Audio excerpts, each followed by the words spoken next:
Hello friends and welcome to this video. Today I will talk to you about another book that I read last month. It is also a self-help book, but it had a lot of interesting ideas. Initially when I was reading it, I did not like it that much, but as I started to read it and I realized that it is actually pretty cool. So we are going to talk about it. And the name of the book is The Subtle Art of Not Giving an F by Mark Manson. It is a very funny book and it is written in from the point of view of he's like talking to you like a friend, and he's going to make fun of you, and he's going to be a little rude to you as well, but you're going to like it. So now I will tell you about my favorite parts that I liked about it. So let's start. Mark talks about getting comfortable with our failures. He talks about choosing the kind of problem that you want to fight for. It is about just choosing your suffering, because he says that in our life we will always have problems. There is no such condition when there are no problems at all. So instead of trying to chase happiness like we normally do, we should instead be chasing the problems we want to face, the problems that give meaning to our life and that don't make us feel bad. We want to fight those problems. So it is important to choose good problems and care about those problems. A very good way to get your mind off the kind of problems that you don't want to think about is to invent better problems. Because when you have better problems to think about, you immediately switch your mind off to those problems, because you are always looking for problems. Another very cool thing that he talks about is maturity. What is maturity? So maturity is when you learn that the trivial things, the things that are very minor, that we care a lot about and we give a lot of our energy to, those things are not going to matter in 10 years. They are just not going to matter, because it is just a fact of life. But when we are kids, we don't know that. Like a little kid, he really cares about what his friends think in the playground, if someone would talk to him or not. But as you grow older, you realize that it is important to give all of your energy to the things that really do matter, and not just waste your F's on things that are just not going to matter after a long time. This is what maturity is, realizing that these little things, they don't matter. What matters is what we do with our time and how we choose to spend it. Another very cool thing that he brings up is saying that we are not special. And it might sound a little bit rude, but it's that we are having problems, but million other peoples are also having the similar kind of problems. So you should never feel alone. You're not alone, and other peoples, they have also solved these issues, so you can also do that. It is supposed to empower you, not make you feel like your problems don't matter. Obviously they do matter. Your pain is real, but it can be healed, and other people have also done it. And I think that we are living in the kind of time in the world where a lot of things have already happened, and obviously not everything has happened, but a lot of problems have already been faced by people, and they have learned from it. They have learned to grow. They have risen above that thing. So we can also do it. So don't feel that you're alone in your struggles. You're not special. He also gives a lot of examples about people who have dedicated their life to causes that matter to them at the moment.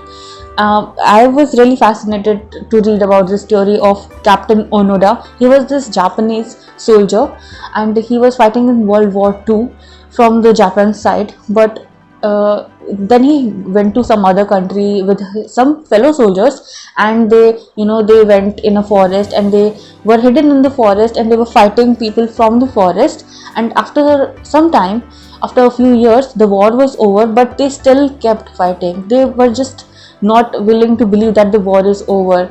Like government really tried to reached out to them and to tell them that war is over and your family wants you to come back. But Onoda won't give up. As time passed, a few of his friends, whoever with him, they all died. And then Onoda was the only one left, and he became a myth. People were like, oh, we don't know if he exists or not, but he was there. And you know what? He stayed in the forest for 30 years. I did not know this story. And he lived off insects, he ate fruits or whatever. He lived for 30 years in a forest, almost 30 years. And eventually he was found, and that's another story how he was found, but I think I will focus on this story. And he came back to Japan, and what did he see? He did not see the Japan he was fighting for. And he decided to work.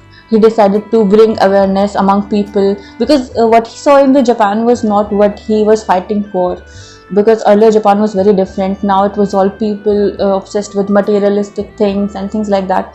And he tried to bring back those old memories, those old values, but it was obviously not possible. He was just a celebrity. What this story can teach us is that people can endure, they can handle a lot of pain for the causes they believe to be valuable to them, whatever they choose to fight for.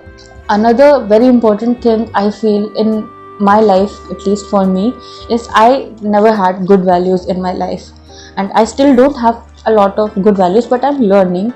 So in this book, Mark also gives a framework kind of a thing on deciding what kind of values are good for us, what kind of values are bad for us, values that we need, that must be there for a person to be able to live peacefully in the kind of world we live in. So let's talk about that. So what are good values and what are bad values? So he mentions 3 points. Point number 1 is a good value is not based on imaginary things, it is reality based. And a bad value is not reality based, it is not achievable. Second point that he talks about is that a good value is socially constructive and a bad value is not socially constructive, it is socially destructive. The third thing is that a good value is something that you can control yourself, while a bad value depends on external factors.